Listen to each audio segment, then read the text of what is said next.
Baik, Om Swastiastu. Perkenalkan, nama saya Gusti Putu Bagus Panjaya Resena dengan nomor absen 29 dari kelas D4 MPHD semester 4 dengan nomor NIM 19211128.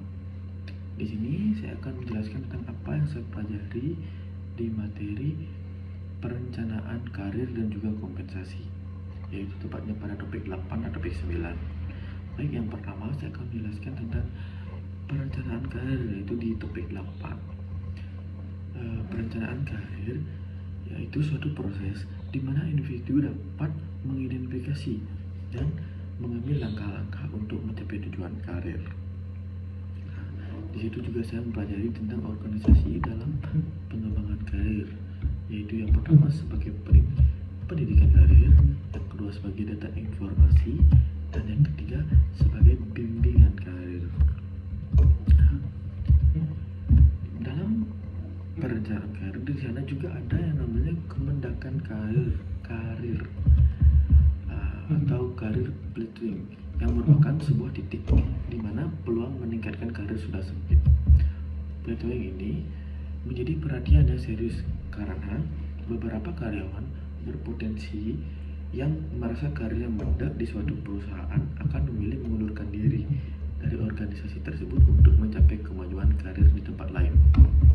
Nah, di situ juga ada yang namanya peran karyawan dalam pengembangan karir.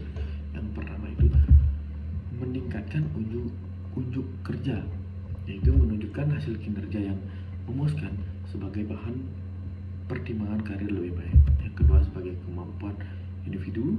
Yang ketiga mengundurkan diri. Mengapa demikian? Pengunduran diri ini bisa menjadi alternatif untuk memulai karir di tempat lain apabila di tempat yang saat ini dia kerjakan itu tidak memungkinkan untuk memajukan karir karyawan tersebut.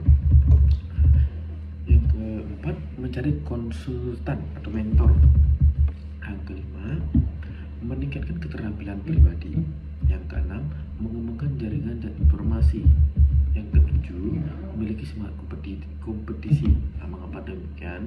Kompetisi ini yang positif begitu, dengan rekan kerja dan semangat untuk mengembangkan diri, dan disitu juga akan tentunya karyawan akan mendapatkan prestasi dari organisasi atau perusahaan tertentu yang tempat ia bekerja. Dan yang ke-8 itu menjaga hubungan dengan organisasi. Seperti contoh memahami seluruh aktivitas, struktur bagian, misi, tujuan, dan sasaran organisasi untuk menyembuhkan loyalitas kepada organisasi. Selanjutnya di sini saya akan menjelaskan tentang materi topik 9, yaitu kompensasi. Baik, untuk kompensasi di sini saya mempelajari tentang beberapa saja ya yang saya tahu, yaitu kompensasi itu adalah imbalan yang diterima oleh seseorang bekerja atas jasanya terhadap suatu perusahaan. Berikut yang saya pelajari juga tujuan pemberian kompensasi, yaitu mendapatkan karyawan yang berkualitas. Yang kedua, mempertahankan karyawan yang sudah ada. Yang ketiga, adanya keadilan. Mengapa demikian? Karena adanya administrasi kompensasi menjamin terpenuhinya rasa keadilan pada hubungan antara manajemen dan karyawan. Dan yang keempat itu perubahan sikap dan perilaku. Yang kelima, efisiensi biaya. Dan yang keenam, administrasi legalitas. Mengapa adanya administrasi legalitas? Dalam administrasi kompensasi juga terdapat batas legalitas karena diatur oleh pemerintah dalam sebuah undang-undang. Tujuannya agar organisasi tidak semena-mena memperlakukan karyawan sebagai aset perusahaan. Di sini juga saya mempelajari tentang gaji dan upah. Seperti contohnya kompensasi langsung dapat didasarkan pada jabatan atau kedudukan seperti manajer, penyelas, sekretaris, atau tenaga penjualan yang dibayar berdasarkan waktu. Dan yang terakhir yang saya tahu itu tentang mempelajari tentang langkah-langkah dalam menentukan gaji dan upah. Langkah yang pertama yaitu analisis jabatan atau tugas. jabatan telah dijelaskan merupakan kegiatan untuk mencari informasi tentang tugas-tugas yang dilakukan dan persyaratan yang diperlukan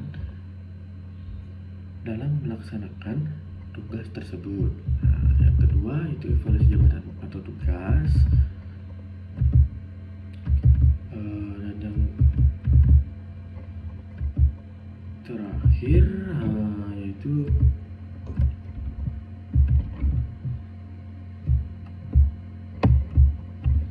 penentuan tiket gaji.